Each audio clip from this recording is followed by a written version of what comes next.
बिस्मिल्लाह करते हैं। सो आज का टॉपिक क्या है? फंक्शंस हम कवर कर चुके हैं इन डिटेल्स।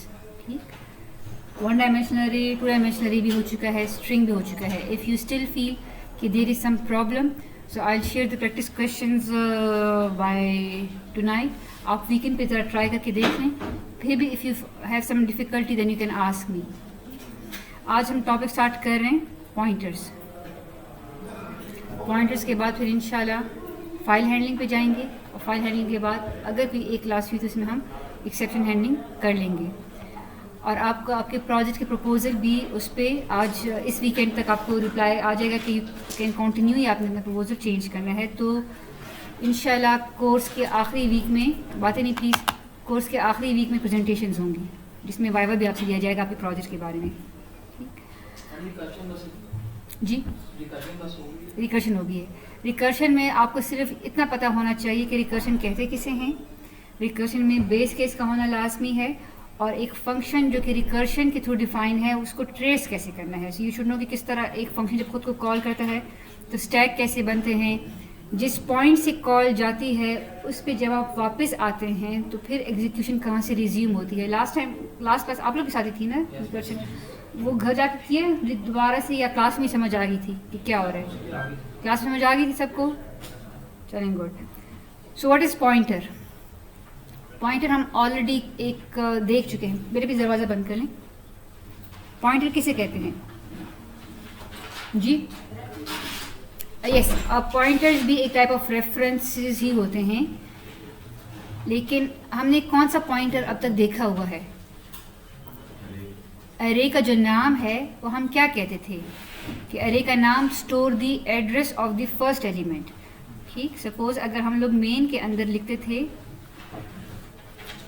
इंट ए 1 2 3, तो मेन के स्टैक में क्या बनता है? अगर मैं ये अरे इस तरह डिक्लेयर करूं, डिफाइन करूं, मेन के स्टैक में क्या बनेगा? पहले ए नाम का वेरिएबल बनेगा। ठीक, और ये जो अरे है ये कहाँ बनेगी? ये भी मेन के स्टैक में बनेगी। 12 बाइट्स की जगह बन जाएगी। इसकी वैल्यूज क्या होंगी? 1 2 3, और इस पहले एलिमेंट का जो भी एड्रेस है वो किस में पड़ा होगा? ए में। ठीक, सो ए हम उसे कहते हैं कि ए में जब एड्रेस पड़ा होता है तो वी से कि a is pointing to the first element of the array. ठीक, वो मेमोरी में एक्चुअली पॉइंट तो नहीं कर रहा होता, लेकिन चूंकि उसके पास एड्रेस पड़ा होता है तो हम कहते हैं कि a is pointing to the first element. तो ए खुद क्या है? सपोज अगर इस पहले का एड्रेस 0x100 है और ए में 0x100 का पड़ा हुआ है, तो ए खुद भी उसने कोई जगह तो घेरी है ना, ए ने कोई जगह घेरी है। So what is a named memory location? It's a memory location that has a name. तो ए बेसिकली खुद भी क्या है? What is a named memory location? Variable. तो इट मीन्स कि ए खुद भी एक वेरिएबल है, लेकिन इस वेरिएबल में, और अगर मैं कोई और वेरिएबल बनाऊं, इंट x इज असाइन 10, दोनों में क्या फ़र्क है? x भी एक वेरिएबल है, a भी वेरिएबल है। दोनों क्यों वेरिएबल हैं? बिकॉज दोनों किसी मेमोरी लोकेशन के नाम हैं, लेकिन x में वैल्यू 10 है और a में वैल्यू कोई एड्रेस है। दोनों वेरिएबल्स हैं, लेकिन फ़र्क क्या है कि इसमें सिंपल वैल्यू पड़ी है, जबकि इस वेरिएबल में क्या पड़ा हुआ है? एड्रेस पड़ा हुआ है। So pointer is nothing but a variable that holds address. Pointer क्या चीज़ है? Pointer a variable that holds address. वो वेरिएबल जिसमें एड्रेस पड़ा हो उसको हम क्या कहते हैं? पॉइंटर कहते हैं। तो क्या हम कह सकते हैं कि अरे का जो नाम है वो पॉइंटर है? यस, पॉइंटर है, लेकिन फिर एक ऐसा पॉइंटर है जिसकी वैल्यू चेंज नहीं हो सकती। So it's a constant pointer, but है ये pointer, it is storing the memory location. लेकिन जरूरी नहीं कि हर पॉइंटर जो हो वो कांस्टेंट हो। ठीक, अरे का नाम कांस्टेंट पॉइंटर है, लेकिन जरूरी नहीं कि हर पॉइंटर जो है वो कांस्टेंट हो। तो वो वाले पॉइंटर जो कि कांस्टेंट नहीं होते वो हम कैसे बनाते हैं फिर? तो उसके लिए for example I want to have a variable y जिसके अंदर कोई एड्रेस पड़ा हो। मैं चाहती हूँ कि y भी एक पॉइंटर हो, लेकिन ये कांस्टेंट पॉइंटर ना हो, यानी ये किसी अरे का नाम ना हो। तो वो बनाने के लिए मुझे क्या करना पड़ेगा, I have to declare y as, और वाई में अगर एड्रेस हो तो किस टाइप ऑफ एलिमेंट का एड्रेस हो ये जानना ज़रूरी है। सपोज मैं कहती कि वाई में एक्स का एड्रेस पड़ा हो, सपोज अगर एक्स जो है उसकी अपनी जगह जो है वो 0x200 है, तो y में अगर इस x का ये एड्रेस पड़ा है 0x200 तो y क्या बन गया, y एक ऐसा वेरिएबल जिसमें एड्रेस है, y पॉइंटर बन गया। y किसको पॉइंट कर रहा है, x को पॉइंट कर रहा है, that's why it's called pointer. But y चूंकि अरे का नाम नहीं है so it's not a constant pointer, ये एक ऐसा पॉइंटर है जिसकी वैल्यू चेंज हो भी सकती है, ठीक। लेकिन इसको डिक्लेयर कैसे करेंगे, I can not write, it's not an integer value, it's a specific address ना, तो मुझे लिखना पड़ेगा int static y। So y is now being declared as a pointer. इन स्टैटिक का क्या मतलब है कि ये एक ऐसा पॉइंटर है जो किसको पॉइंट कर रहा है, किसी इंटीजर को पॉइंट कर रहा है, यानी किसी इंटीजर वेरिएबल का एड्रेस में पड़ा होगा। तो अगर स्टार्ट में मैं सिर्फ इंट स्टैटिक y लिखूं और इसमें कोई वैल्यू ना हो, इसमें क्या चीज़ पड़ी होगी जी, अगर सपोज मैं ऐसे डिक्लेयर करूँ इंट स्टैटिक y, तो अब y में क्या पड़ा होगा, अभी सिर्फ, लेकिन मैंने तब इसमें x का एड्रेस नहीं डाला। If I just declare int x is assign 10, x को 10 की वैल्यू मिल गई और y को just as a pointer declare किया है, यानी सिर्फ कंपाइलर को मैं बता रही हूँ कि y एक ऐसा वेरिएबल होगा जो किसी इंटीजर को पॉइंट करेगा, लेकिन फिलहाल मैंने y को कोई वैल्यू नहीं दी, तो इसमें क्या वैल्यू पड़ी होगी, कोई गार्बेज वैल्यू पड़ेगी या जीरो पड़ा होगा, ठीक, नल पड़ा होगा। सो बेसिकली इट मीन्स हमें इसको वैल्यू असाइन करनी है। अगर मैं चाहती हूँ कि इसमें x का एड्रेस पड़ा हो तो x का एड्रेस हम कैसे ऑब्टेन कर सकते हैं, m%। तो अगर मैं लिखूँ y is assigned address of x, तो x का जो भी एड्रेस है 0x200 किस में आ जाएगा, y में आ जाएगा।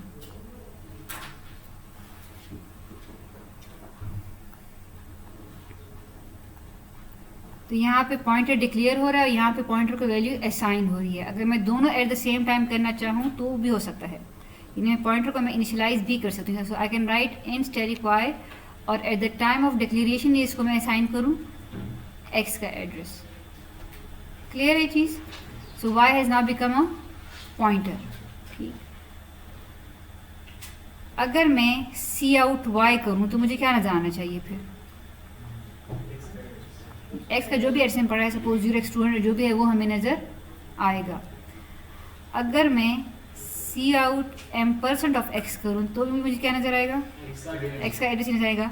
लेकिन अगर मैं x के एड्रेस की बजाय y का एड्रेस प्रिंट करूँ तो क्या ये पॉसिबल है,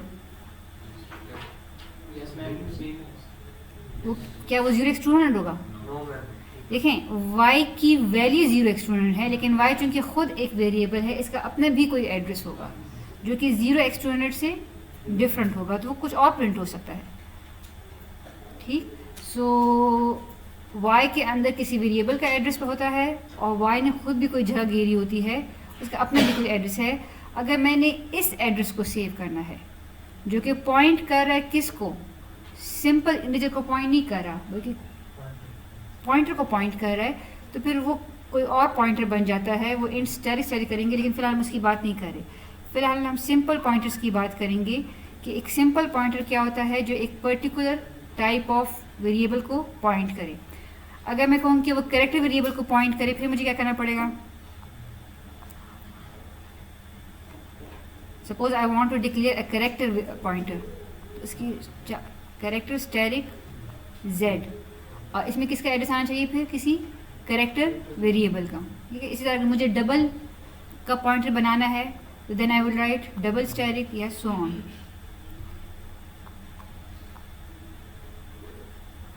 it is clear. What is pointer, a variable that holds the address of another variable. और फिर पॉइंटर की अपनी टाइप नहीं होती, बल्कि पॉइंटर की टाइप हम क्या लिखते हैं कि जिस टाइप ऑफ वेरिएबल का एड्रेस उसमें पड़ा होता है वो हम टाइप मेंशन करते हैं, ठीक।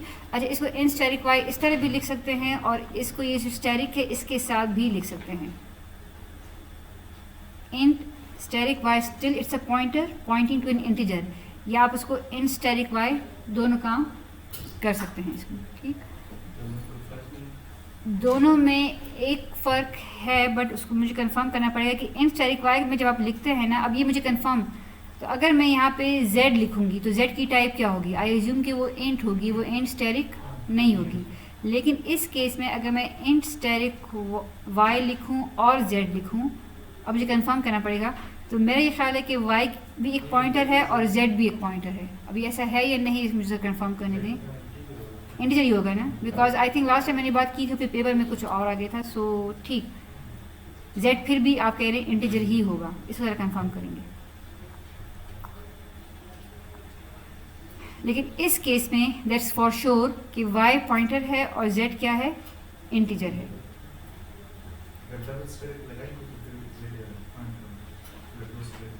अगर ऐसे लगाएं नहीं, उस केस में तो जाहिर बात है z पॉइंटर होगा। मैं ये कह रही थी कि एक तो आप ये कर रहे हैं कि इंट और स्टेरिक y के साथ लगा रहे हैं, तो इस केस में y पॉइंटर है, z की टाइप इंट है। लेकिन अगर मैं इंट स्टेरिक इंट के साथ लगाऊं और y कॉमा z लिखूं, तो y तो पॉइंटर है, लेकिन क्या z पॉइंटर है या नहीं, ये चीज़ कन्फर्म करनी है। ठीक, so pointer stores the address of a variable. अब बात करते हैं कि एड्रेस स्टोर करने की क्या ज़रूरत है। इट मीन्स कि अब तक फॉर एग्जांपल ये x है ना, इसको थोड़ा, ये जो x है, अगर मैंने इस जगह को एक्सेस करना है तो मेरे पास कौन कौन से हैंडल्स हैं, इस जगह की वैल्यू को एक्सेस करने के क्या तरीके हैं। एक तो ये है कि मैं सी आउट x लिखूँ, इस नाम को यूज़ करके इसको एक्सेस करूँ। दूसरा क्या है कि मैं इस एड्रेस को यूज़ करके इसको एक्सेस करूँ। ठीक, तो एड्रेस को यूज़ करने का क्या मतलब है कि इफ़ y, अगर y में x का एड्रेस पड़ा है, अगर आप y को सी आउट करेंगे तो एड्रेस नज़र आएगा, लेकिन मैं चाहूँ कि इस एड्रेस पे जो वैल्यू पड़ी है वो मैं सी आउट करूँ।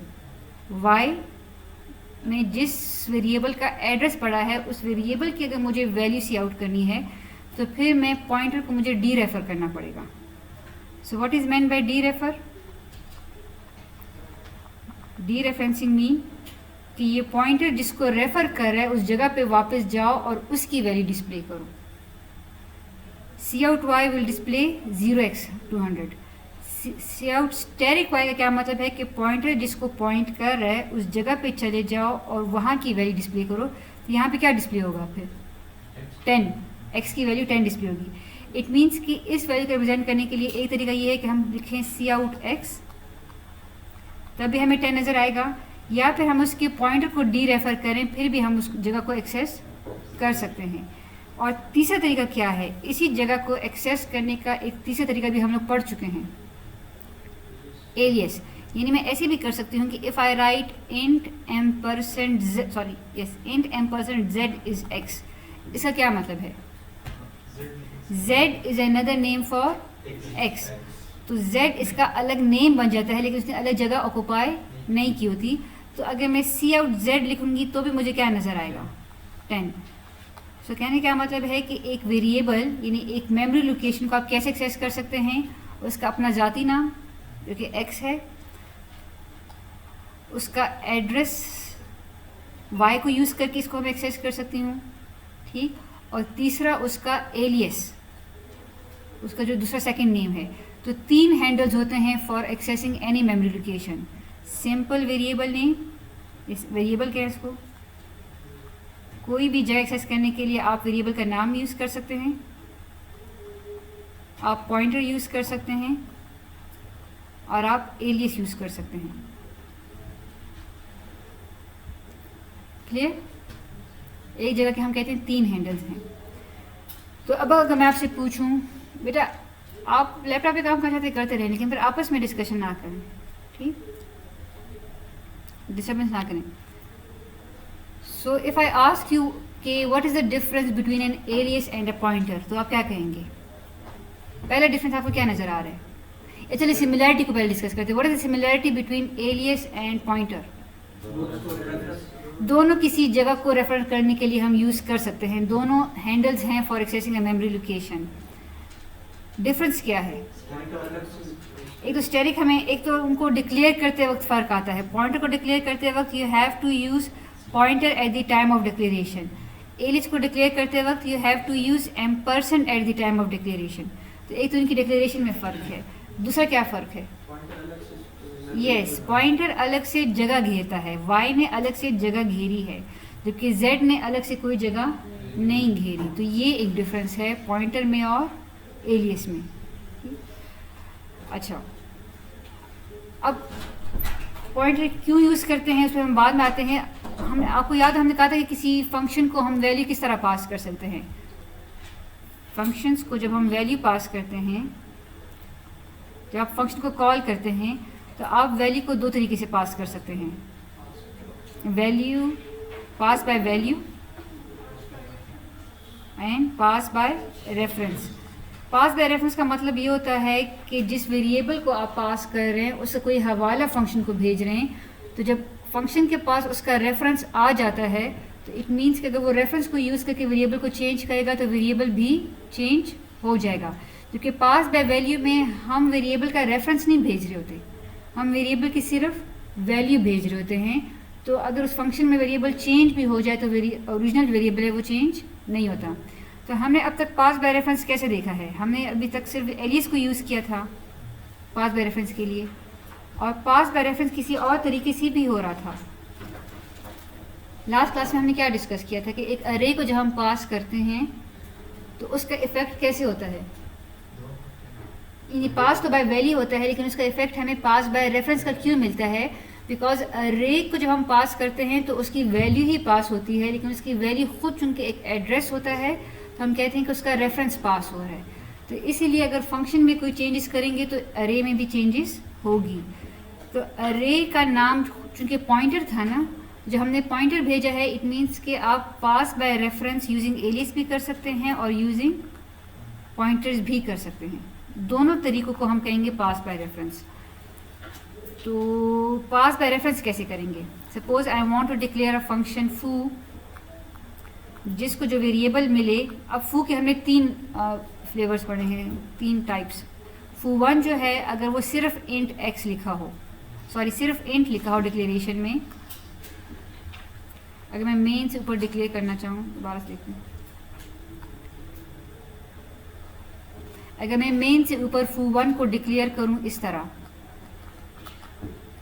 तो व्हाट डज इट मीन कि ये फंक्शन वैल्यू कैसे लेगा, बाय वैल्यू या बाय रेफरेंस, बाय वैल्यू, और ये कोई इंटीजर रिटर्न कर रहा है। अगर एक और फंक्शन है उसके अगर मैं पर इस तरह लिखूँ तो ये फंक्शन कैसे वैल्यू ले रहा है, by reference but using alias. अगर मैं एक और फंक्शन करूँ जिसमें मैं इंट स्टैटिक लिखूँ तो अगेन ये रेफरेंस ही है बट बाय यूजिंग पॉइंटर। तो इट मीन्स के पास बाय रेफरेंस के दो तरीके हैं, एलियस एंड पॉइंटर। जी क्वेश्चन है किसी का। सो इंट मेन में अगर मैंने foo3 को कॉल करना है और foo3 को मैं किसका एड्रेस भेजूं, इंट x इज 10। ये फंक्शन देखिए यहाँ पे,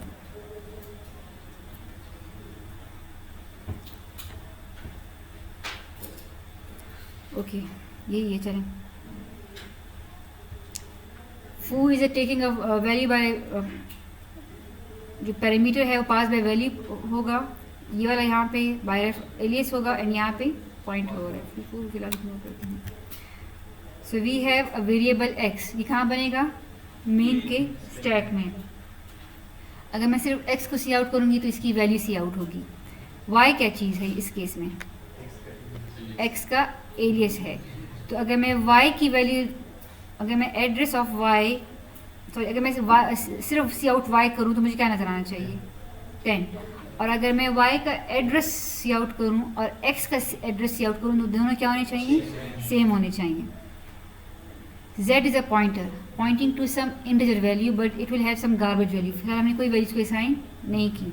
अगर मैं x का एड्रेस z में सेव करूँ, ठीक, और अगर मैं z को सी आउट करूँ तो z में क्या चीज़ पड़ी होगी, x का एड्रेस पड़ा होगा, तो we should see some address. तो बेसिकली ये स्टेटमेंट भी x का एड्रेस प्रिंट करेगी, ये स्टेटमेंट भी x का एड्रेस प्रिंट करेगी, और सिंपल z को भी जब हम डिस्प्ले करेंगे तो वो भी किसका एड्रेस होगा, x का एड्रेस होगा। अगर मैंने z को यूज़ करके उस वैल्यू पे जाना है तो फिर मुझे क्या लिखना पड़ेगा, स्टैटिक z।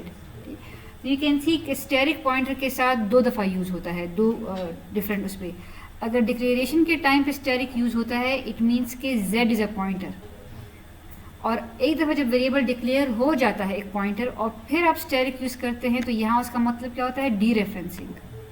ठीक, अब फू को हम x पास करें, लेट्स सी फू कहाँ है, x ये रहा। तो फू को जब आपने x की वैल्यू इस तरह पास की तो y में क्या आएगा, x की वैल्यू आ जाएगी, but y will be a different variable. y किसके स्टैक में बनेगा, फू के स्टैक में बनेगा और डिफरेंट वेरिएबल होगा। तो अगर आप y को चेंज करेंगे तो x की वैल्यू चेंज नहीं होगी, तो फू ऑफ x को कॉल करने के बाद x की वैल्यू फिर भी क्या रहेगी, 10 ही रहेगी। फू टू को मैं कॉल करूं और अगर मैं x भेजूं तो फू टू क्या है, ये है। यहाँ पे y अब क्या है, अब y जो है वो किसका एलियस है, जो हम यहाँ से पास कर रहे हैं x का एलियस है। तो इस केस में y जो है वो फू टू के स्टैक में नहीं बनेगा बल्कि x का ही दूसरा नाम है।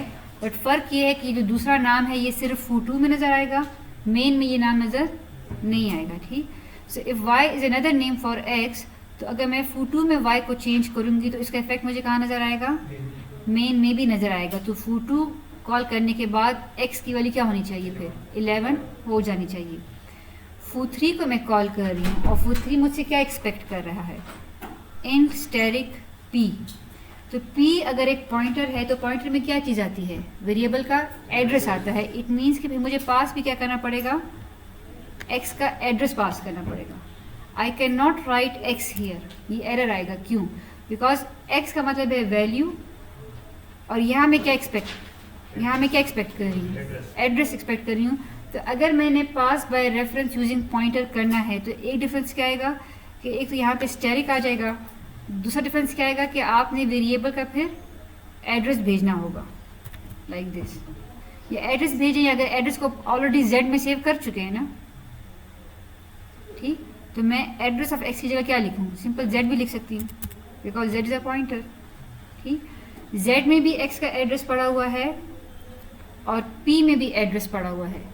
मुझे ये पता है कि ये p क्या अलग से बनेगा या नहीं बनेगा, फू थ्री के स्टैक में ये बनेगा अलग से। हमने यही कहा था कि एलियस और पॉइंटर में क्या फ़र्क है कि एलियस अलग से नहीं बनते, बातें नहीं। कोई क्वेश्चन है बेटा? इस केस में, एलियस के केस में y जो है वो x का ही दूसरा नाम है, y फू टू के स्टैक में नहीं बनेगा।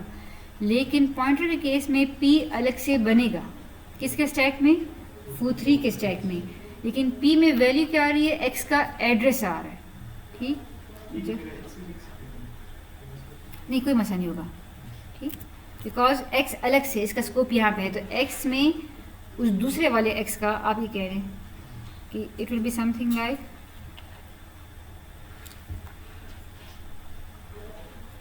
एक x ये है जिसकी वैल्यू 10 है।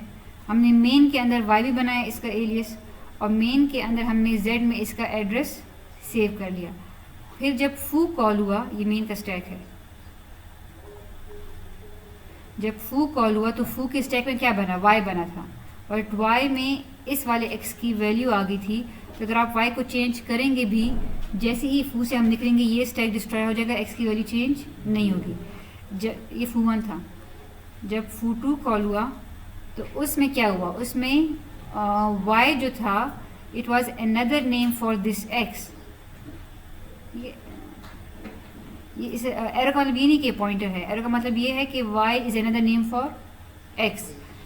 बट इस y को जब अब चेंज करेंगे तो ये वाला x चेंज हो जाएगा और फू टू का जब स्टैक डिस्ट्रॉय होगा तो ये जो सेकंड नेम है ये भी डिस्ट्रॉय हो जाएगा। लेकिन इसने अपना काम कर लिया है, इसने ओरिजिनल को चेंज कर लिया है। ठीक, और जब फू थ्री कॉल होगा तो फू थ्री के स्टैक में क्या बन रहा है, हमने क्या लिखा हुआ है, इंस्टैटिक p। इसको चले x कह दें। अगर फू थ्री के स्टैक में मैं कहूँ इंस्टैटिक, तो ये x कहाँ बनेगा, ये x फू थ्री के स्टैक में अलग से होगा। तो ये x जो है वो इस x से डिफरेंट है। और फू थ्री को आप क्या पास कर रहे हैं, z पास कर रहे हैं, z में x का एड्रेस है तो ये वाला एड्रेस भी यहाँ पे आ जाएगा। तो इट्स जस्ट लाइक कि x is now pointing to this x। ठीक, x में तो ये पास बाय वैल्यू ही है। अगर हम ये देखें कि पॉइंटर की वैल्यू जो हम पास कर रहे हैं वो एक लिहाज से पास बाय वैल्यू इस तरह है कि आप z की वैल्यू पास कर रहे हैं यहाँ पे ना, और x अलग से बन रहा है। बट फ़र्क ये है कि चूंकि वो वैल्यू कोई आम वैल्यू नहीं है, वो वैल्यू चूंकि एड्रेस है, तो फिर एड्रेस को अगर मैंने इस एड्रेस को यूज़ करके यहाँ पे जाना है तो मुझे क्या लिखना पड़ेगा? एड्रेस को यूज़ करके अगर मुझे x पे जाना है then I would write asterisk x। ठीक, स्टेरिक x का क्या मतलब है कि ये x जिसको पॉइंट कर रहा है वहाँ पे चले जाओ, वहाँ पे आ जाओ, और फिर अगर मैं इसको प्लस प्लस करूँ तो क्या चीज़ प्लस हो जाएगी? x की वैल्यू। तो इट मीन्स कि पॉइंटर्स भी आपको क्या इफेक्ट देता है? रेफरेंस वाला, कि if you change the value using pointer you are changing the क्या? Original variable.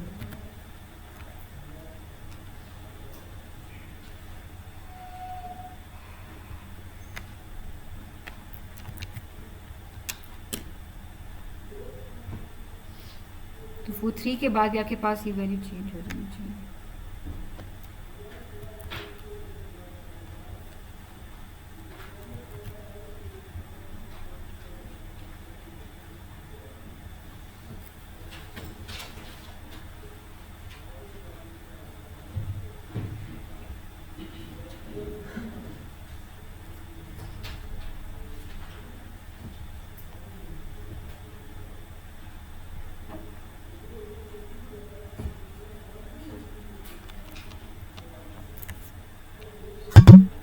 आज क्विज भी तो होना था, कल जो प्रैक्टिस थी, इसलिए वो मैं इतनी स्ट्रिक्ट इन्विटेशन नहीं करी थी। That was basically ungraded.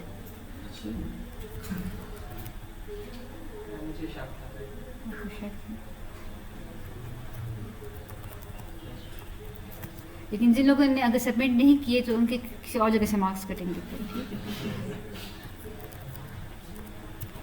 ये जिन्होंने ChatGPT को यूज़ करने की कोशिश की है तो उनको फिर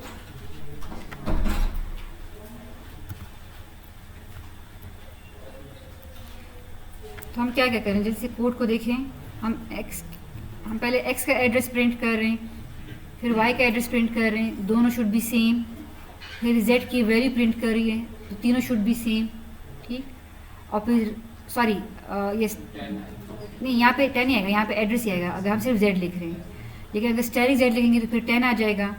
और फू को कॉल करने के बाद x, यानी फू से पहले भी x की वैल्यू जो 10 होगी वो फू के बाद भी 10 रहेगी, बिकॉज पास बाय वैल्यू है। लेकिन यहाँ पे चूँकि पास बाय रेफरेंस है फू 2 तो x की वैल्यू 11 होनी चाहिए, और फू 3 भी चूँकि पास बाय रेफरेंस है तो x की वैल्यू 12 में जानी चाहिए।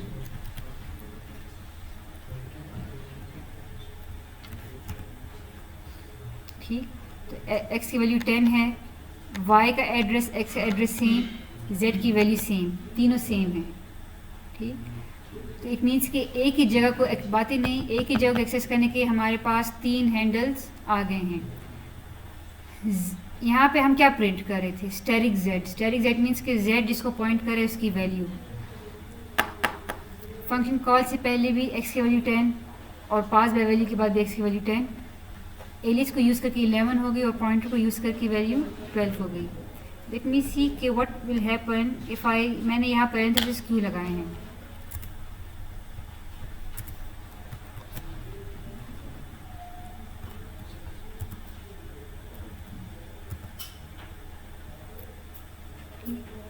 कोई बता सकता है कि ये क्यों ऐसे हो रहा है? यस, देखें यहाँ पे क्या हो रहा है, इस x में किसका एड्रेस है? मेन वाले x का एड्रेस है।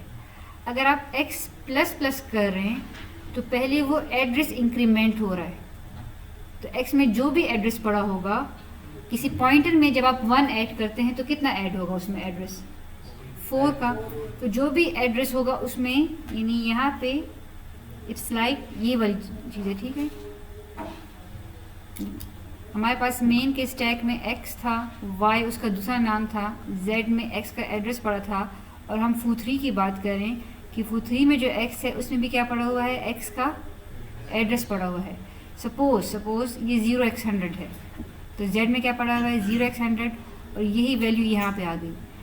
अगर मैं लिखती हूँ asterisk x plus plus without using parenthesis तो क्या हो रहा है, पहले x की वैल्यू इंक्रीमेंट हो रही है, इस एड्रेस में एक वैल्यू ऐड हो रही है। तो बेसिकली हम कहाँ पे जा रहे हैं, x प्लस प्लस का क्या मतलब है कि x में जो भी वैल्यू है इसको 0, इसमें 1 ऐड करो तो क्या बन जाएगा, 0x104 बन जाएगा, और फिर 0x104 पे चले जाओ। ठीक, तो अभी किस पे जाने की कोशिश करेगा, ये 0x104 पे जाने की कोशिश करेगा, वहाँ पे किसी और मेमोरी लोकेशन को जाके एक्सेस कर रहा है, और सिर्फ एक्सेस कर रहा है, फिर चेंज नहीं कर रहा उसको। x की वैल्यू फिर भी क्या रहेगी, वो 11 ही थी जो कि एलिस के से चेंज हुई थी। सर क्या मतलब है कि आपने, अगर आप चाहते हैं कि पहले वैल्यू एक्सेस हो और फिर वो इंक्रीमेंट हो, तो फिर आपने क्या करना पड़ेगा, पैरेंथेसिस लगाने पड़ेंगे। ये बात क्लियर है। स्टेरिक x प्लस प्लस क्या करता है, वो पहले x को प्लस प्लस करता है, पहले एड्रेस को आगे ले जाता है और उसको एक्सेस करने की कोशिश करता है। क्योंकि हम लोग क्या करना चाहते हैं, हम ये चाहते हैं कि x जिसका एड्रेस है पहले वहाँ पे चले जाओ और फिर उस जगह की वैल्यू को चेंज कर लो। क्लियर है सबको, नहीं है क्लियर? वही है कि देखें स्टेरिक x, इसका मतलब फिर ये हुआ ना कि प्लस प्लस की प्रायोरिटी ज़्यादा है, इसलिए इसने पहले एड्रेस को प्लस किया है और फिर वहाँ पे जाने की कोशिश की है। इसे तो यही लग रहा है। ठीक, अगर हम भी याद करने की कोशिश करें तो यूनियन इंक्रीमेंट, यूनियन ऑपरेटर की प्रायोरिटी ज़्यादा होती है ना, और पॉइंटर की as a dereference operator की प्रायोरिटी वो चेक करनी पड़ेगी।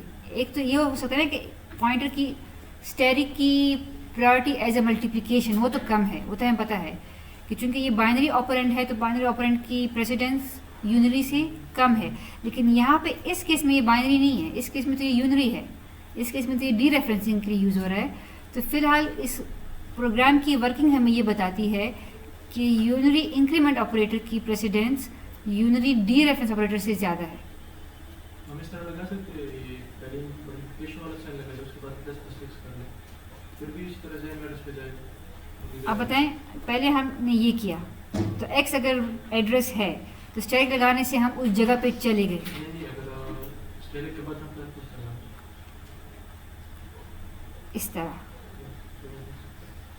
इसका तो कंफर्म ये मतलब है कि पहले x के एड्रेस में वैल्यू इंक्रीमेंट होगी और फिर आप उस पर जाएंगे। तो इसका और इसका इफेक्ट मेरे ख्याल से सेम ही आ रहा है, बिकॉज प्री इंक्रीमेंट ऑपरेटर या पोस्ट इंक्रीमेंट का इफेक्ट सेम होता है जब वो एक ही एक्सप्रेशन में यूज़ होते हैं। So to be on the safe side, अपने सिस्टम में भी चेक करें कि अगर आप चाहते हैं कि पहले वैल्यू को एक्सेस करें और फिर वो वैल्यू इंक्रीमेंट हो, तो पहले आप उसको डी रेफर करें और फिर प्लस प्लस कर दें। So that was introduction to pointers कि व्हाट इज़ अ पॉइंटर। ठीक, लेकिन पॉइंटर हम पढ़ क्यों रहे हैं?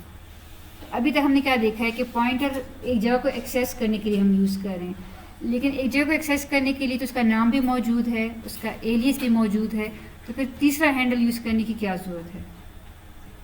ठीक, वो जब हम रिटर्न करेंगे तो रिटर्न पर्पस के लिए या डायनामिक अरे के लिए we have then to use pointers. ठीक है, इसलिए हम पॉइंटर्स पढ़ रहे हैं। अब अच्छा, एक और काम, अगर मैं एक और फंक्शन डिफाइन करूं foo4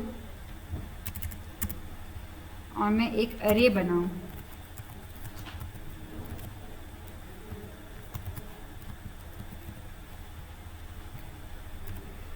foo4 क्या ले रहा है, एन एड्रेस एक्सपेक्ट कर रहा है।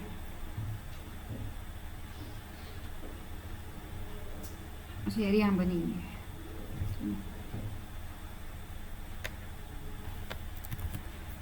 और foo4 एक्सपेक्ट कर रहा है पॉइंटर और मैं उसको पास करूँ अरे का नाम। ठीक, और फिर foo4 के बाद अगर मैं अरे को डिस्प्ले करूँ तो क्या होना चाहिए, और foo4 है कहाँ पे, दिस इज foo4। तो हम लोग क्या कर रहे हैं, foo4 में क्या पास कर रहे हैं, एर। एर में क्या पड़ा होगा, पहले एलिमेंट का एड्रेस ही पड़ा होगा ना, तो क्या वो एड्रेस पी में आ सकता है? आ सकता है। ठीक, यानी इसका क्या मतलब हुआ कि एक फंक्शन को जब हम अरे पास करते हैं तो हम इस तरह भी कर सकते हैं, लाइक दिस। ठीक, तो क्या हो जाएगा, पी में पहले एलिमेंट का एड्रेस आ जाएगा और हमें पता है कि एड्रेस को स्टोर करने के लिए हम पॉइंटर भी तो यूज़ कर सकते हैं, तो हम ये काम भी कर सकते हैं। ठीक है, तो P में क्या आ जाएगा, फर्स्ट एलिमेंट का एड्रेस। और दो नोटेशन है, एक पॉइंटर नोटेशन है और एक अरे नोटेशन, सब्सक्रिप्ट नोटेशन है।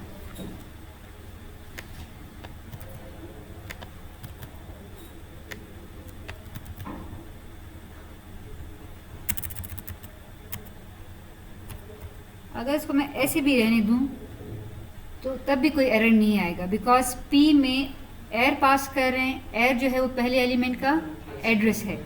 तो PI का मतलब हम पढ़ चुके हैं ना कि PI का मतलब क्या होता है। PI का मतलब होता है कि P में जो एड्रेस है उसमें I की वैल्यू ऐड करके फिर उस जगह पे चले जाओ, तो वो काम अभी भी हो सकता है। इट मीन्स कि अरे को जब आप पास करते हैं किसी फंक्शन को, तो ज़रूरी नहीं है कि उसके पैरामीटर लिस्ट में उसको आप एज अरे ही नोटेशन यूज़ करें, आप उसके लिए पॉइंटर की नोटेशन भी यूज़ कर सकते हैं और बाकी कोड सेम रह सकता है। और ऐसे भी हो सकता है कि आप पॉइंटर वाली नोटेशन यूज़ करें, ये वाली। इसका क्या मतलब है, इसका मतलब भी तो वही है कि P में चूँकि पहले एलिमेंट का एड्रेस है, उस एड्रेस में I की वैल्यू ऐड करो और फिर उस जगह पे चले जाओ। तो इट मीन्स कि जो स्टेरिक P प्लस I है और PI है दोनों इक्विवेलेंट हैं। इट मीन्स कि ये नोटेशन का मतलब क्या है, दिस वन, दोनों एक ही बात है। ये अरे नोटेशन है और ये पॉइंट नोटेशन है, लेकिन दोनों काम वही कर रहे हैं कि पहले एलिमेंट में कुछ एड्रेस ऐड करके उस जगह पे चले जाओ। ठीक, इसका मतलब है कि हम ये भी कर सकते हैं कि आप अरे नोटेशन यहाँ पे यूज़ करें और यहाँ पे आप पॉइंट नोटेशन यूज़ करें। ठीक, वो दोनों यूज़ करते हैं। हमने P को अरे नोटेशन में लिखा है, लेकिन P में अभी भी पहले एलिमेंट का एड्रेस पड़ा है। तो एक अरे को ट्रेवर्स करने की अरे नोटेशन भी हो सकती है, एक अरे को ट्रेवर्स करने की पॉइंटर नोटेशन भी हो सकती है। अरे को रिसीव करने के लिए, अरे को पास करने के लिए आप अरे नोटेशन भी यूज़ कर सकते हैं और उसको रिसीव करने के लिए आप पॉइंट नोटेशन भी यूज़ कर सकते हैं। तो अगर आपको याद हो, लास्ट टाइम फाइनल एग्जाम में एक क्वेश्चन था कि use the only the pointer notation. अगर आप अरे पे ट्रेवर्स करते भी हैं तो पॉइंटर नोटेशन को यूज़ करें, तो उसमें आपने फिर ऐसे काम करना था। उसमें कुछ बच्चों ने ये भी किया था कि सिर्फ पास करते वक्त पॉइंटर यूज़ किया था, लेकिन फंक्शन में अरे नोटेशन यूज़ की थी या जो भी था, but that was the actual answer कि किस तरह अरे पे हम ट्रेवर्स करते हैं यूजिंग पॉइंटर्स। क्लियर? अच्छा, लेकिन ये जो पॉइंटर है, इस पॉइंटर में क्या इस पॉइंटर की वैल्यू मैं चेंज कर सकती हूँ? P की वैल्यू यहाँ पे आप चेंज नहीं कर सकते। क्यों?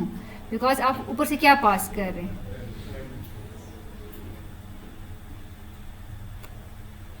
अब ये डिफरेंस आप लोगों ने घर जाके देखना है, तो थोड़ा सा है कि जब अरे का नाम पास करते हैं और यहाँ पे हम पॉइंटर बनाते हैं, उसमें इस केस में अगर मैं P को चेंज करूँ तो कर सकती हैं या नहीं, और इस केस में अगर मैं P को चेंज करना चाहूँ तो कर सकते हैं या नहीं। अभी तो हमें कंफर्म है कि ये चेंज नहीं हो सकता, क्योंकि अरे का नाम क्या होता है, कांस्टेंट पॉइंटर होता है। लेकिन अगर अरे को मैं पास करूं और रिसीव करने के लिए मैं ये वाला पॉइंटर यूज़ करूं, तो क्या फिर P चेंज हो सकता है या नहीं, वो आपने घर जाके देखना है और फिर मुझे बताना है। ठीक, सो अरे क्लियर है यहाँ तक? सॉरी, पॉइंटर्स क्लियर हैं? What is a pointer? A variable that holds the address of another variable. और इसको क्या होता है कि हम अनदर वेरिएबल का एड्रेस कैसे डालते हैं, फिलहाल हम M% यूज़ कर रहे हैं। तो एक वेरिएबल जो कि ऑलरेडी बना है उसका एड्रेस हम एक पॉइंटर में सेव कर रहे हैं, या एक अरे जो कि ऑलरेडी बनी है उसका एड्रेस हम पॉइंटर में सेव कर रहे हैं। और हमने क्या देखा कि जब हम पॉइंटर्स यूज़ करते हैं, किसी फंक्शन को हम पॉइंटर पास करते हैं, सो बेसिकली वो पास बाय रेफरेंस होता है। क्लियर? सबको क्लियर है? अब एक क्वेश्चन ये बनता है कि पॉइंटर एक एग्जिस्टिंग वेरिएबल का एड्रेस क्यों सेव करे जब ऑलरेडी उस वेरिएबल को एक्सेस करने के लिए उसका नाम मौजूद है। तो हमने क्या कहा था कि हम पॉइंटर अब इसलिए पढ़ेंगे बिकॉज हमने डायनेमिक मेमोरी की तरफ जाना है। So what is basically dynamic memory? तो डायनेमिक ऑपोजिट क्या हो गया? Static memory. तो अब तक हम जितने भी वेरिएबल्स पढ़ते रहे हैं,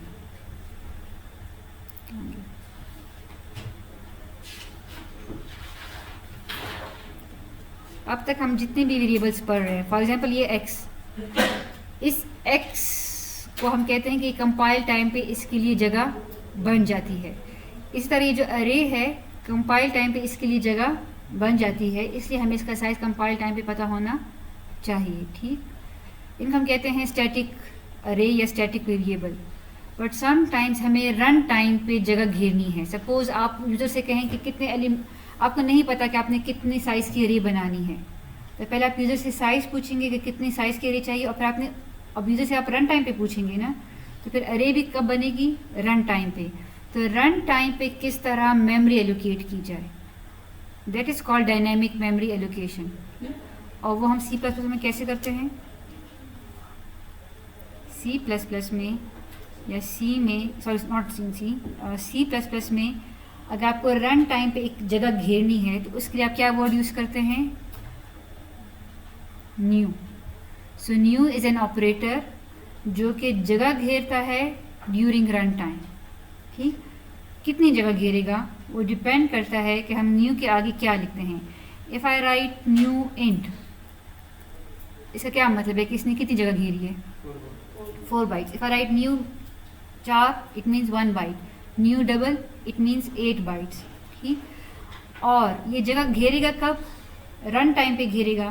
तो रन टाइम पे जो जगह घेरी जाती है इसको हम कहते हैं डायनेमिक मेमोरी, और डायनेमिक मेमोरी स्टैक में नहीं होती। यानी ये जो है ये अब इवन अगर मैं ये कोड मेन में लिखूं भी न्यू इंट, जो जगह रिजर्व होगी वो मेन के स्टैक में नहीं होगी, बल्कि वो कहाँ पे होती है, एक अलग से जगह होती है जिसको हम कहते हैं हीप। तो हीप में जितने भी डायनेमिक वेरिएबल्स होते हैं वो हीप में बनते हैं। तो ये 4 बाइट्स कहाँ बनेंगे, ये 4 बाइट्स बस ये 4 बाइट्स ही हैं। असल में 4 बाइट्स एक वेरिएबल ही होता है। तो हमने एक वेरिएबल की जगह, एक इंटीजर वेरिएबल की जगह घेर ली है। ठीक, लेकिन अब इसको एक्सेस कैसे करूँ, इसको नाम क्या दूँ इस जगह को मैं। तो जो न्यू है वो नाम नहीं बताता, वो मुझे हमेशा जगह घेर के उसका एड्रेस रिटर्न करता है। तो न्यू इंट ने ये जगह घेरी और इस जगह का जो भी एड्रेस है, सपोज 0x100, ये मुझे वो रिटर्न करता है। जगह घेर के उसका एड्रेस रिटर्न करता है। और एड्रेस हम किस में सेव कर सकते हैं, राइट साइड पे क्या होना चाहिए, फिर लेफ्ट साइड पे क्या होना चाहिए, वेरिएबल जो कि एड्रेस को स्टोर कर सके। तो एड्रेस को स्टोर करने वाले वेरिएबल को हम क्या कहते हैं, पॉइंटर। इट मीन्स कि I should write int static p is assign new int. I can not right int p, क्यों, बिकॉज इंट p का मतलब है कि p एक ऐसा वेरिएबल है जो कि इंटीजर वैल्यू को सेव करता है, जबकि न्यू हमें क्या रिटर्न करता है, एड्रेस है। तो फिर हम क्या लिखेंगे, इंट स्टैटिक p। तो अब क्या होगा, p में किसी इंटीजर वेरिएबल का एड्रेस, किसी इंटीजर वेरिएबल का एड्रेस स्टोर हो जाएगा। लेकिन ये p खुद कहाँ होगा, ये जगह 4 बाइट्स की जगह हीप में है। इसका एड्रेस जो है वो कहीं और सेव हो रहा है। किस में सेव हो रहा है, p में। और ये p खुद कहाँ पे है, मेन के स्टैक में। ठीक, तो p जो है वो मेन के स्टैक में है because p is local to main. लेकिन इसमें एड्रेस कहाँ का पड़ा हुआ है, हीप की इस जगह का एड्रेस पड़ा हुआ है। यानी p में 0x100 पड़ा है और 0x100 उस जगह का है जो कि हीप में है। ये बात क्लियर है जी। यहाँ पे नहीं, new will always return the address. ठीक, एलियस की जो इंटरनल या बैक एंड पे वर्किंग होती है वो पॉइंटर्स के थ्रू ही होती है। लेकिन हम कहते हैं ना कि एलियस ने अलग से कोई जगह नहीं घेरी, जबकि p ने अलग से जगह घेरनी है। इसने जो एड्रेस रिटर्न करना है उसको हमने कहीं पे सेव करना है। सेव करने के लिए उसके लिए हमें जगह चाहिए, तो तब हम यहाँ पे सिर्फ पॉइंटर्स ही यूज़ कर सकते हैं। Okay, so this is called simple dynamic memory. ठीक, और अगर मैंने अब इस p में, अगर मैं p को चेंज करूँगी तो क्या होगा, मुझे p को चेंज करना है या मैंने इस जगह को जो कि रन टाइम पे ली है उसको चेंज करना है, जो जगह है ना जो मुझे। तो फिर मुझे क्या लिखना पड़ेगा, I will then write static p is assign 10। अगर मैं स्टैटिक p असाइन 10 लूँ उसका मतलब है कि p जिसको पॉइंट कर रहा है उस जगह पे जाओ और वहाँ पे इंटीजर वैल्यू 10 को सेव कर लो। या अगर मैंने इस जगह को मॉडिफाई करना है तो I can right static p उस जगह पे जाओ और फिर उसकी वैल्यू को मॉडिफाई करो तो ये क्या हो जाएगा 11। अगर मैंने p को चेंज कर लिया by mistake, suppose I right p plus plus, तो क्या होगा? p का एड्रेस है, p की वैल्यू चेंज हो जाएगी, यानी p में जो वैल्यू पड़ी है वो चेंज हो जाएगी। वो चेंज होके क्या हो सकती है 0x104। फिर ये किसको पॉइंट करेगा? ये इसको नहीं पॉइंट करेगा, ये किसी और जगह को पॉइंट करेगा जो हमने रिजर्व नहीं की। ठीक, तो ये किसी गलत जगह को भी पॉइंट कर सकता है जो कि हमने रिजर्व नहीं की। तो it can lead to some errors. वो एरर्स क्या होंगे? एक तो ये कि आप उस जगह को रिजर्व करें जो हो सकता है किसी और प्रोग्राम या इसी प्रोग्राम की यूजेज में हो। दूसरा क्या होगा कि अगर आपने p को चेंज कर लिया और अब आपने इस जगह को एक्सेस करना है, तो इसको एक्सेस करने का एक ही हैंडल था हमारे पास जो कि एड्रेस था। वो एड्रेस हमसे रिप्लेस हो गया, तो ये जगह क्या हो जाएगी? ये जगह को एक्सेस करने का कोई तरीका है?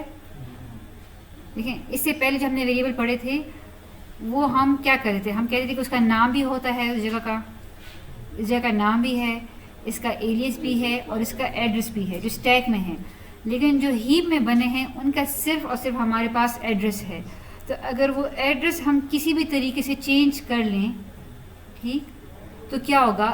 इस वाले का एड्रेस हमसे खो गया है। और जब एक दफ़ा एड्रेस खो चुका है तो क्या इसको हम इसको हम एक्सेस कर सकते हैं? फिर से नहीं एक्सेस कर सकते, एड्रेस ही नहीं रहा ना जी। यानी अब अगर आप देखें p में, दोबारा से देखते हैं,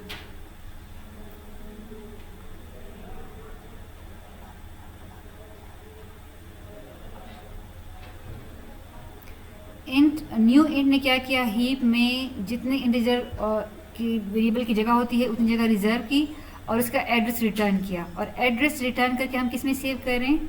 p में। और p खुद कहाँ है? मेन के स्टैक में। तो मेन में p में इसका एड्रेस पड़ा है। स्टैटिक p का क्या मतलब है कि p जिसको एक्सेस कर रहे हैं वहाँ पे चले जाओ और इसकी वैल्यू कर लो 10। ठीक, स्टैटिक p प्लस प्लस का क्या मतलब है कि p जिसको पॉइंट कर रहे हैं वहाँ पे चले जाओ और फिर इसकी वैल्यू कर लो 11। लेकिन अब अगर मैं p को चेंज करूँ, अब चेंज करने क्या मतलब है? प्लस प्लस करूँ, माइनस माइनस करूँ, जीरो करूँ, कुछ भी कर लूँ, किसी भी तरीके से अगर मैं p की वैल्यू चेंज कर लूँ और p में एड्रेस पड़ा हुआ है ये वाला, तो क्या होगा? p की वैल्यू चेंज होगी, सपोज 0x104 होगी। p क्या इसको पॉइंट कर रहा है? अब नहीं, ठीक है, p इसको नहीं पॉइंट कर रहा। p अब जिसको भी पॉइंट कर रहा है लेकिन इसको नहीं पॉइंट कर रहा। अब अगर मैंने इस वाली जगह को एक्सेस करना है तो मेरे पास कोई तरीका है इसको एक्सेस करने का? If I do not know ना कि p प्लस प्लस कैसे चेंज हुआ है। यहाँ पे तो मैंने प्लस प्लस किया है तो फिर मैं माइनस माइनस कर सकती हूँ, but what if by mistake मैंने इसको ज़ीरो कर लिया, तो हाउ मुझे वापस ये वैल्यू नहीं मिल सकती। तो जब इसका एड्रेस ही मुझसे लॉस्ट हो चुका है तो I can not access it again.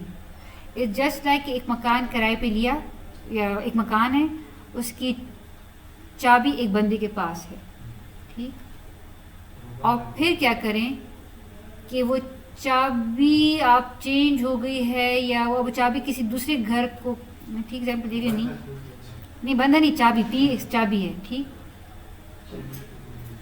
चाबी खो गई है या चाबी मॉडिफाई हो गई, चाबी टूट गई है, सपोज ऐसे करें, तो क्या आप उस घर की चाबी आपसे टूट गई है, अब वो घर लॉक्ड है, अब उसको एक्सेस करने का कोई तरीका नहीं है और घर कोई और यूज़ भी नहीं कर सकता। मसला ये है, घर लॉक्ड है।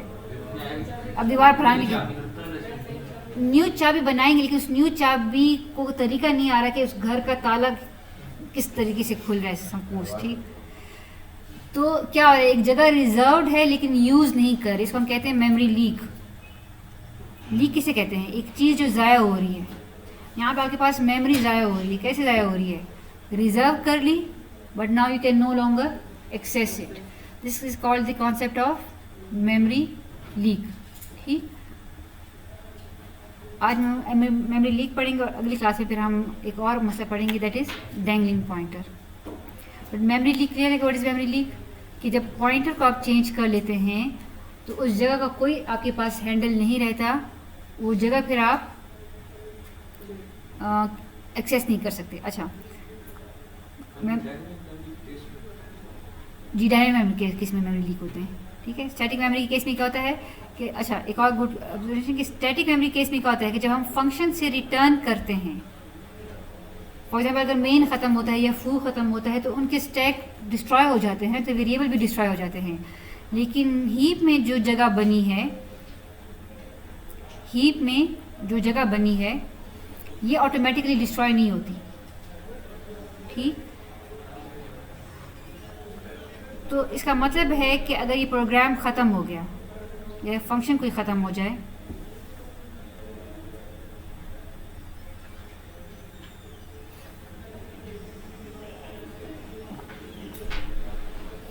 पी में इस जगह एड्रेस है, ठीक। जैसे ही ये मेन ख़त्म होगा क्या चीज़ डिस्ट्रॉय होगी? मेन के स्टैक में, मेन के स्टैक में क्या पड़ा हुआ है? पी। ये पी तो डिस्ट्रॉय हो गया लेकिन हीप डिस्ट्रॉय नहीं होता। अगेन आपके पास मेमोरी लीक हो रही है यहाँ पे, आपकी मेमोरी। तो इसका क्या मतलब है कि जो मेमोरी अब आपको नहीं चाहिए तो फंक्शन के ख़त्म होने से पहले उसको आपको रिलीज़ करना चाहिए, और रिलीज़ करने के लिए हम क्या वर्ड यूज़ करते हैं? डिलीट। डिलीट पी का क्या मतलब है? डिलीट पी का हरगिज़ ये मतलब नहीं है कि पी के अंदर जो वैल्यू पड़ी है वो डिलीट करो। डिलीट पी का क्या मतलब है कि पी जिसको, जी बेटा क्वेश्चन, डिलीट पी मीन्स के पी जिसको पॉइंट कर रहा है इस जगह को क्या कर लो? रिलीज़ कर लो। रिलीज़ का क्या मतलब है कि it can be used by some other program या बाय सम अदर फंक्शन। ये करना क्यों ज़रूरी है? बिकॉज अगर आप ये नहीं करते डिलीट पी तो क्या हो जाएगा? मेन जब ख़त्म हो जाएगा ये तो डिस्ट्रॉय हो जाएगा लेकिन ये डिस्ट्रॉय नहीं होगा, और जब डिस्ट्रॉय नहीं होगा और एक दफ़ा ये चीज़ रिजर्व हो गई है तो जब तक रिलीज़ नहीं होगी ये कोई और यूज़ नहीं कर सकता, ठीक। तो जब भी आप न्यू कीवर्ड के थ्रू मेमोरी रिजर्व करें तो मेक श्योर करें कि फिर आप डिलीट के थ्रू उस मेमोरी को रिलीज़ भी करें। क्लियर है चीज़? डिलीट पी का हरगिज़ ये मतलब नहीं है कि पी के अंदर जो वैल्यू है वो डिलीट हो रही है। डिलीट पी का क्या मतलब है कि पी जिसको पॉइंट कर रहा है उस जगह को रिलीज़ कर लो। रिलीज़ करने का क्या मतलब है कि it can be use by some other process. Clear है चीज़? फंक्शन के ख़त्म होने से पहले अगर आप डिलीट पी करते हैं तो ये जगह कोई और यूज़ कर सकता है, और जैसे ही मेन ख़त्म हो जाएगा तो ये पी भी डिस्ट्रॉय हो जाएगा। बट अभी पी के डिस्ट्रॉय होने से कोई नुकसान नहीं होगा बिकॉज ऑलरेडी हमने उस जगह को रिलीज़ कर लिया है। क्लियर? बट व्हाट इफ़ हम जगह को रिलीज़ तो कर लें लेकिन सपोज़ फंक्शन अभी फ़ौरन ख़त्म नहीं होता, फंक्शन के ख़त्म होने में सपोज़ अभी टाइम है,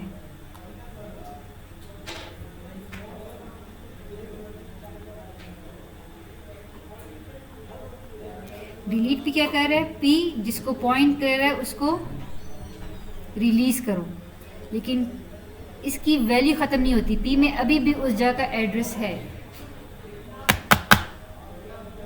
आ रही समझ आपको बेटा? तो बताएं डिलीट पी करने से क्या होता है?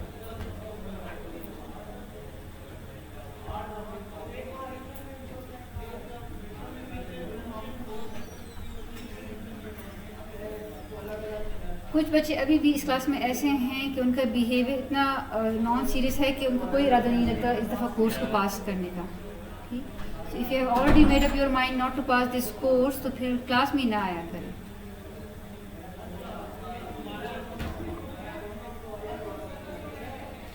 सो डिलीट पी मीन्स पी जिसको पॉइंट कर रहा है उस जगह को रिलीज़ कर लो, लेकिन पी में अभी भी उसका एड्रेस पड़ा हो। इसका एक नुकसान भी तो हो सकता है ना। वो नुकसान क्या है?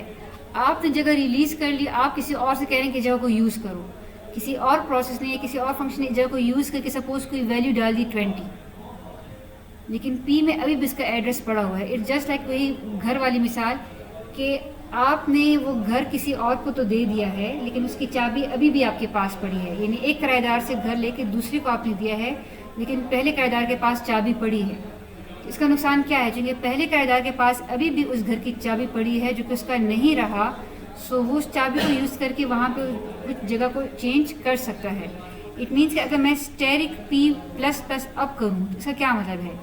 पी जिसको पॉइंट कर रहा है वो वहाँ पे अभी भी जा सकता है और किसी और की रिजर्व की हुई मेमोरी को वो चेंज कर सकता है, जो कि उसको नहीं करना चाहिए था। ठीक, तो ये जो मसला है ये कोई और है, ये मेमोरी लीक का मसला नहीं है। ये किसका मसला है? ये डैंगलिंग पॉइंटर का है। डैंगलिंग पॉइंटर मीन्स कि पॉइंटर अभी भी उस जगह को पॉइंट कर रहा है जिसको उसको पॉइंट नहीं करना चाहिए था, ये गलत जगह की तरफ पॉइंट कर रहा है। ठीक, तो इसका हल क्या है? देखें, हमने डिलीट यूज़ क्यों किया? हमने डिलीट इसलिए यूज़ किया कि हम मेमोरी लीक नहीं चाहते थे। हम नहीं चाहते थे कि जब प्रोग्राम ख़त्म हो, फंक्शन ख़त्म हो, पी डिस्ट्रॉय हो और वो जगह रिजर्व ही रहे। उसका हल हमने क्या निकाला कि उस जगह को रिलीज़ करो। लेकिन रिलीज़ करने का नुकसान क्या हो सकता है कि अगर वो जगह में अभी भी एड्रेस है तो इस एड्रेस को यूज़ करके आप अभी भी इसको एक्सेस कर सकते हैं। तो मेमोरी लीक के लिए जो सोल्यूशन था उसने एक और प्रॉब्लम को अराइज किया, विच इज़ डैंगलिंग पॉइंटर। और उसका हल ये है कि जब भी आप पी को डिलीट कर लें, यानी पी जिसको पॉइंट कर रहा है उसको अगर आप आज़ाद कर लें, तो पी के अंदर जो एड्रेस है उसको भी फिर आप इरेज कर दें, पी को नल कर लें। नल का मतलब है इसमें ज़ीरो आ जाए।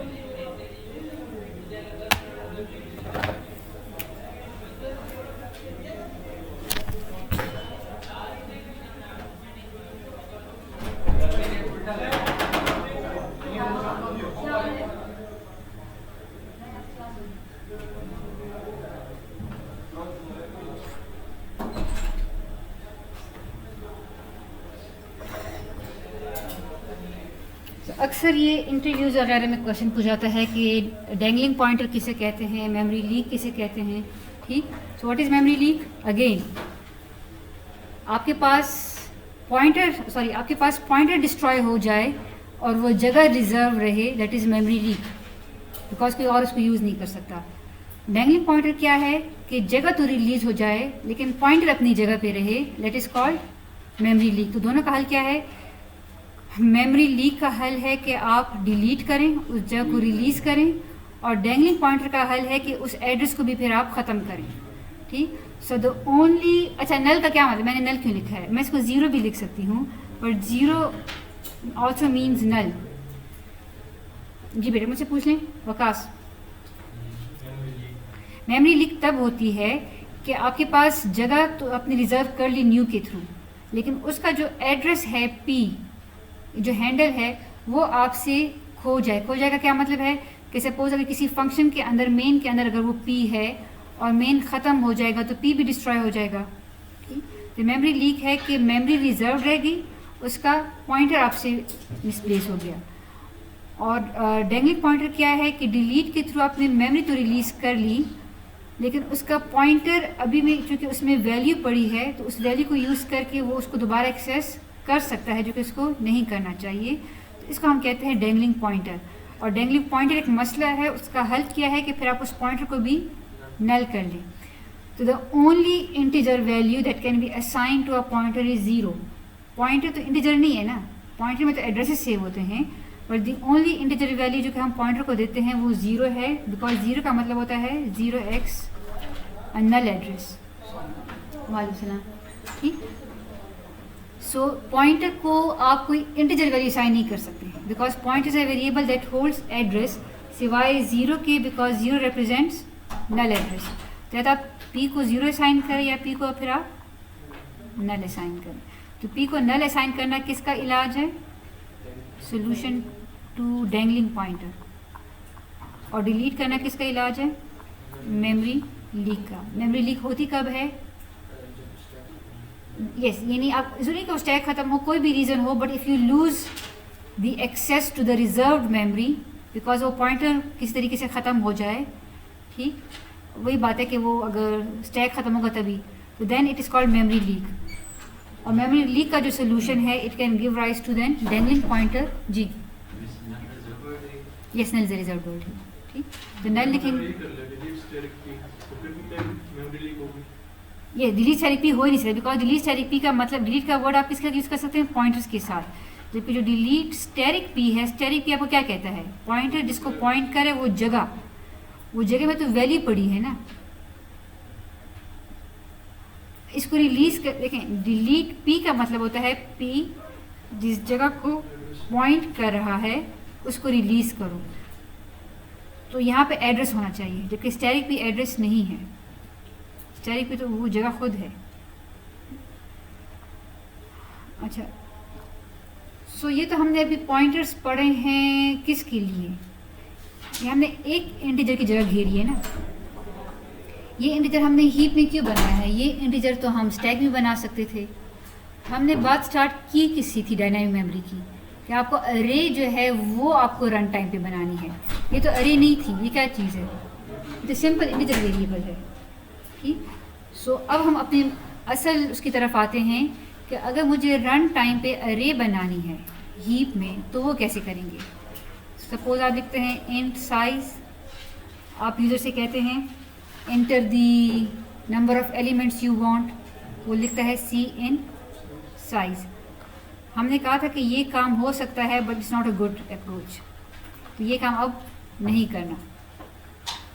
स्टैटिक अरे को इस तरह नहीं बनाना।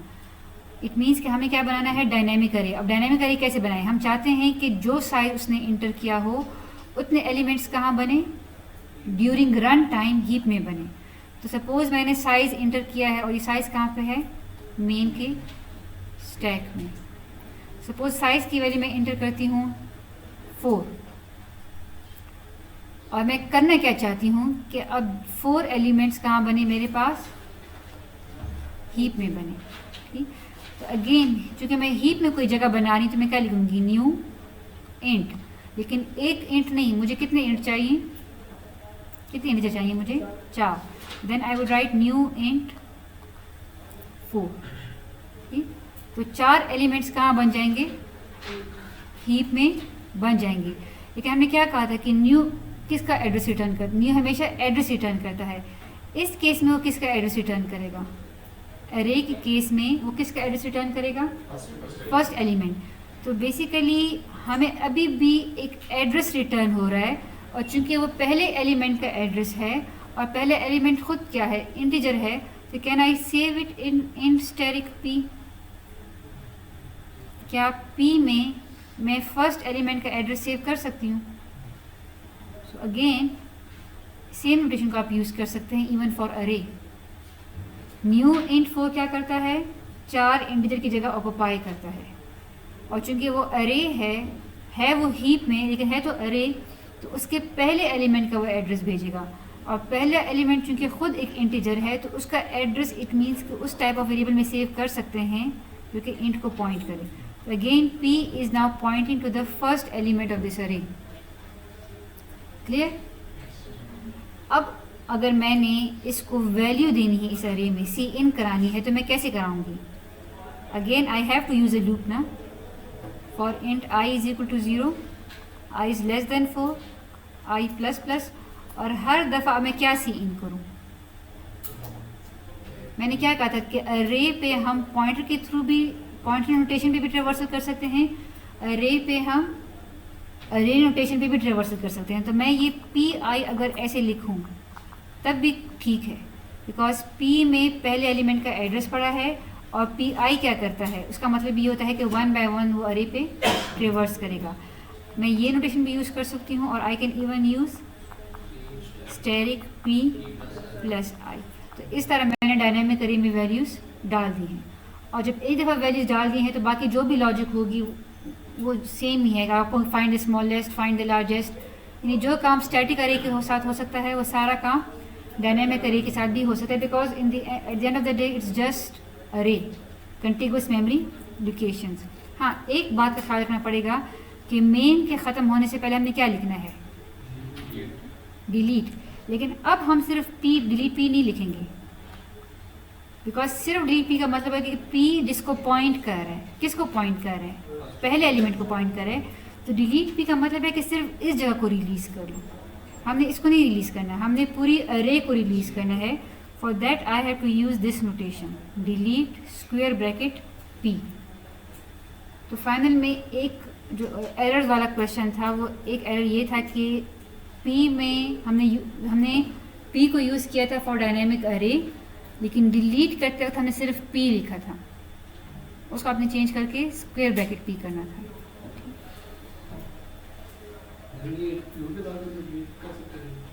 लूप लगा के डिलीट करेंगे ना तो उसमें भी फिर क्या होगा कि फिर आप पी को यस चेंज ऊपर कर देंगे, पी प्लस प्लस करके फिर कर सकते हैं, बट वो बड़ा काम होगा। इससे बेहतर है कि आप सिंपल डिलीट पी करें। सो दैट वाज अबाउट पॉइंटर्स। इस पर हम इंशाल्लाह मज़ीद डिस्कशन अगली क्लास में करेंगे और हमारे क्विज़ेस कम होते जा रहे हैं। तो इसके बाद हम करेंगे कहीं नल। यस वो भी करेंगे। अच्छा इस केस में अगर पी को मैं नल ना भी करूं तो क्या है, फंक्शन चूंकि फ़ौरन ख़त्म हो रहा है तो ये पी डिस्ट्रॉय हो जाएगा। हाँ अगर आपको लगता है कि डिलीट पी करने के बाद फंक्शन के ख़त्म होने में अभी टाइम है तो कोई इस पी को यूज़ करके उसको चेंज कर सकता है, फिर आप पी को नल कर लें। अच्छा अगली क्लास में हम पढ़ेंगे कि ये तो वन डायमेंशनल अरे पॉइंटर्स के लिए, फंक्शन को अगर हम पॉइंटर्स के थ्रू अरे भेजें या फंक्शन के में हम डायनामिक मेमोरी बनाएंगे तो फिर कैसे बनाएंगे।